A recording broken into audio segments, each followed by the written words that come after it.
सुधा 5वीं क्लास में पढ़ती थी। सुधा के पिता एक हादसे में चल बसे थे, जिसके बाद सुधा और उसकी माँ ललिता बेहद गरीबी में दिन गुजार रहे थे। सुधा की क्लास में अनु नाम की एक लड़की थी जो बहुत अमीर थी और सुधा को हमेशा नीचा दिखाती थी। धनतेरस का त्योहार आने वाला था। इस बार अनु ने सुधा के साथ मिलकर धनतेरस मनाया। ये कैसे हुआ, जानने के लिए देखते हैं गरीब का धनतेरस। सुधा की माँ ललिता अनु के घर पर काम करती थी। सुबह सुबह ललिता घर में झाड़ू लगा रही थी, तभी अनु वहां आई और ललिता से बोली, सुधा से कह देना क्लास में मेरी बेंच पर ना बैठे, उसकी सीट सबसे पीछे है, वो पीछे ही बैठे। मैं एक काम वाली की बेटी के साथ एक बेंच पर नहीं बैठूंगी। ठीक है अनु बिटिया, मैं सुधा को समझा दूंगी। अनु को अपने पैसों का बहुत घमंड था। वो सुधा और उसकी माँ से बहुत बदतमीजी से बात करती थी। अनु के माता पिता उसके इस व्यवहार के लिए उसे काफी समझाते, कोई फर्क नहीं पड़ता था। मेरा लंच तैयार कर दिया है ना? हाँ बिटिया, तैयार कर दिया है। आज आलू के पराठे बनाए हैं। ओफो, आलू के पराठे? सुधा भी रोज आलू के पराठे लाती है। जाओ मेरे लिए पास्ता और सैंडविच बनाकर लाओ। तभी अनु की माँ वहां आती है। अनु बेटा, अगर ललिता ने दोबारा कुछ बनाया तो उसमें बहुत वक्त लग जाएगा। आज तुम आलू के पराठे ले जाओ, मैं कल तुम्हें लंच में पास्ता और सैंडविच बना कर दूंगी। माँ, तुम इसे डांटती क्यों नहीं? ये गरीब लोग बड़े कामचोर होते हैं। अगर इन्हें कुछ ना बोलो तो ये सर चढ़ जाते हैं और अपनी मनमर्जी करते हैं। अनु बेटा, ऐसा नहीं कहते। गरीब और अमीर में कोई फर्क नहीं होता। इंसान अपनी सोच से गरीब और अमीर होता है। फर्क नहीं होता तो ये हमारे घर नौकरानी का काम क्यों करती? इनके पास तो इतने पैसे भी नहीं हैं कि धनतेरस पर कुछ अच्छा खरीद सके और दिवाली का त्योहार मना सके। हर साल तुम ही तो इसे पुराने कपड़े और मिठाइयाँ देती हो। अच्छा ये सब छोड़ो, ये बताओ इस धनतेरस पर मुझे क्या दिलाओगी?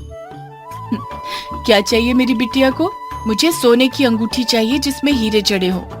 ठीक है, परसों धनतेरस है, मैं कल ही तुम्हारे लिए सोने की अंगूठी ला दूंगी जिसमें हीरे जड़े होंगे। थैंक यू माँ। अच्छा मैं स्कूल जाती हूँ, मेरी बस आती ही होगी। अनु अपना स्कूल बैग लेकर बाहर चली जाती है, जहाँ स्कूल बस उसका इंतजार कर रही थी।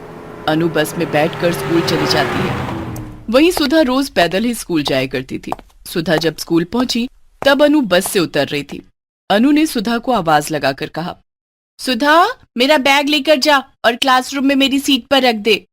उस दिन सुधा के हाथ में भी एक बड़ा सा थैला था। सुधा ने कहा, आज तो मेरे पास काफी सामान है, ये बहुत भारी है। आज तुम्हें अपना बैग खुद लेकर जाना पड़ेगा। तू ये गंदा सा थैला लेकर स्कूल क्यों आई है? पता नहीं इतने बड़े स्कूल में तुझ जैसे गरीबों को दाखिला कैसे मिल जाता है। मैंने स्कूल में दाखिला लेने के लिए परीक्षा दी थी, जिसमें मैं अव्वल आई थी। मुझे इस स्कूल में दाखिला मेरी काबिलियत के आधार पर दिया गया है। और रही बात इस गंदे से थैले की, तो इसमें मिट्टी के दिए हैं जो मैंने अपने हाथों से बनाए हैं। कल स्कूल में दिवाली मेला लगने वाला है और कल धनतेरस भी है। इस मौके पर मैं भी दियों का स्टॉल लगाऊंगी। तेरे दिए कौन खरीदेगा? हम लोग तो अपना घर रंगीन लाइटों से सजाते हैं, जिससे घर जगमग रहता है। तेरे घर पर तो दिवाली के दिन भी अंधेरा रहता है। अपने दियों को अपने ही घर में जला लेना। सुधा को अनु की बात बहुत बुरी लगती है, लेकिन वो चुपचाप अपना थैला लेकर स्कूल में चली जाती। स्कूल में सभी बच्चों ने अपने बनाए हुए दिए एक जगह रख दिए। दूसरे दिन स्कूल में दिवाली मेला लगने वाला था, जिसके लिए स्कूल की साफ सफाई का काम चल रहा था। इसी का फायदा उठाकर अनु सुधा के दियों के पास जाती है और सबकी नजर बचाकर उसके दिए फोड़ देती है। अब मनाना धनतेरस का त्योहार, इस बार भी तेरे घर में दिवाली नहीं मनेगी।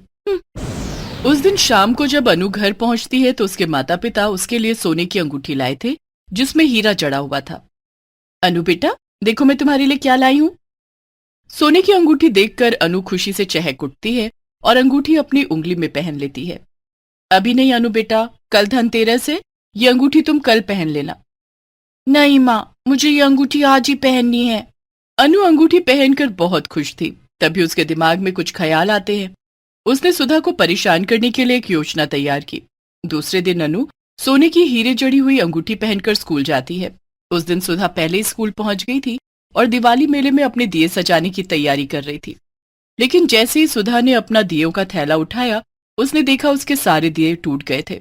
ये देखकर सुधा बहुत रोने लगती है।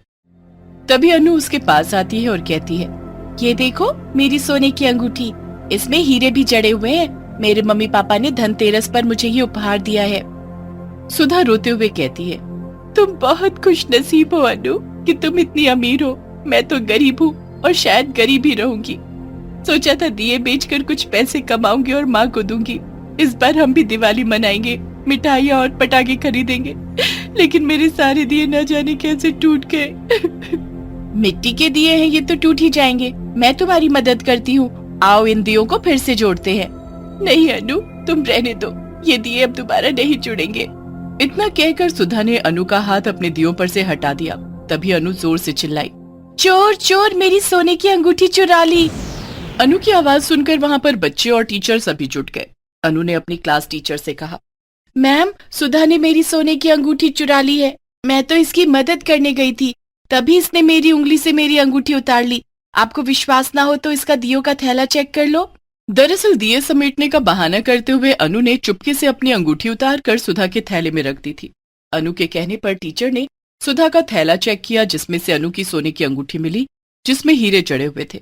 ये बात स्कूल के प्रिंसिपल तक पहुंची।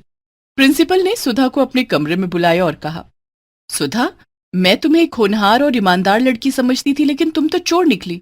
हमें तुम्हारे जैसे स्टूडेंट को अपने स्कूल में नहीं रखना है। कल से तुम्हें स्कूल आने की कोई जरूरत नहीं है। लेकिन मैडम, मैंने चोरी नहीं की। मुझे नहीं पता कि मेरे झोले में अनु की सोने की अंगूठी कैसे आई। झूठ मत बोलो सुधा, सोने की अंगूठी तुम्हारे झोले से मिली है, इसलिए मैं तुम्हें स्कूल से निकालती हूँ। सुधा उदास होकर घर आ जाती है और ललिता को सारी बात बताती है। ये सुनकर ललिता परेशान हो जाती है। वो ये सोचकर घबरा जाती है कि कहीं मालकिन उसे भी काम से ना निकाल दे। ललिता जब शाम को काम पर जाती है तब अनु भी स्कूल से घर आ चुकी थी। ललिता को देखकर अनु अपनी माँ से कहती है, माँ, आज सुधा ने स्कूल में मेरी सोने की अंगूठी चोरी कर ली थी। प्रिंसिपल मैडम ने उसे स्कूल से निकाल दिया है। आप भी ललिता को काम से निकाल दो। अनु की बात सुनकर शालिनी को भी गुस्सा आ गया। उसने ललिता को काम से निकाल दिया। ऐसा मत कीजिए मालकिन, मेरी बेटी चोर नहीं है, वो चोरी नहीं कर सकती। वो तो बहुत ईमानदार है। अनु बिटिया को जरूर कोई गलत फहमी हुई है। नहीं माँ, मुझे कोई गलत फहमी नहीं हुई है। सुधा चोर है, चोर। ललिता, चोर कभी नहीं कहता कि वो चोर है। शुक्र करो कि हमने तुम्हारी बेटी को पुलिस के हवाले नहीं किया। अब निकल जाओ मेरे घर से। बेटी की पढ़ाई और काम दोनों छूट जाने से ललिता बेहद दुखी थी। उसकी आंखों से आंसू छलक आए। उसने दर्द भरी आवाज में शालिनी से कहा, मालकिन, आज धनतेरस का त्योहार है। आज अमीरों के घर महंगी चीजें खरीदी जाती हैं। हम गरीब लोग हैं, हम महंगी चीजें नहीं खरीद सकते तो क्या हुआ? हमारा ईमान ही हमारे लिए सबसे कीमती होता है। अगर मेरी बेटी ने चोरी नहीं की है तो ये बात आज ही साफ हो जाएगी। मैं माता लक्ष्मी से प्रार्थना करती हूँ कि सच्चाई सबके सामने लेकर आए। इतना कहकर ललिता वहां से जाने ही वाली थी, लेकिन ललिता की करुणा भरी आवाज सुनकर अनु को गहरा धक्का लगता है। उसे अपने किए पर पछतावा होने लगता है। उसका मन उसे कचोटने लगता है। उसने ललिता को रोका और कहा, रुक जाओ ललिता, मुझे माफ कर दो। क्या हुआ अनु बेटी, तुमने ललिता को रोका? उसे जाने दो, उसका अब यहाँ कोई काम नहीं है। नहीं माँ, ललिता ठीक कह रही है। सुधा ने चोरी नहीं की, बल्कि मैंने ही धोखे से अपनी अंगूठी उसके झोले में रख दी थी। सब मेरी गलती थी, लेकिन अब मुझे अपनी गलती का एहसास हो गया है। मैं समझ गई हूँ कि किसी गरीब का दिल नहीं दुखाना चाहिए। शाबाश अनु बेटी, मुझे तो पहले से यकीन था कि सुधा ऐसा नहीं कर सकती है। मैंने ये सब इसलिए किया कि तुम्हें इस बात का एहसास हो जाए। अब चलो सुधा के घर चलते हैं और तुम उससे माफी मांग लेना। ठीक है माँ। शालिनी और अनु ढेर सारे पटाखे, मिठाइयाँ, सजावट का सामान और नए कपड़े लेकर ललिता के साथ उसके घर आते हैं, जहाँ सुधा अपनी चारपाई पर बैठी रो रही थी। अनु ने अपने हाथों से सुधा के आंसू पोंछे और उसे धनतेरस का उपहार दिया। दूसरे दिन अनु ने स्कूल में सबके सामने सुधा से माफी मांगी और उसे फिर से स्कूल में दाखिला दिलाया। इस बार दिवाली का त्योहार अनु ने सुधा के साथ उसके घर पर मनाया।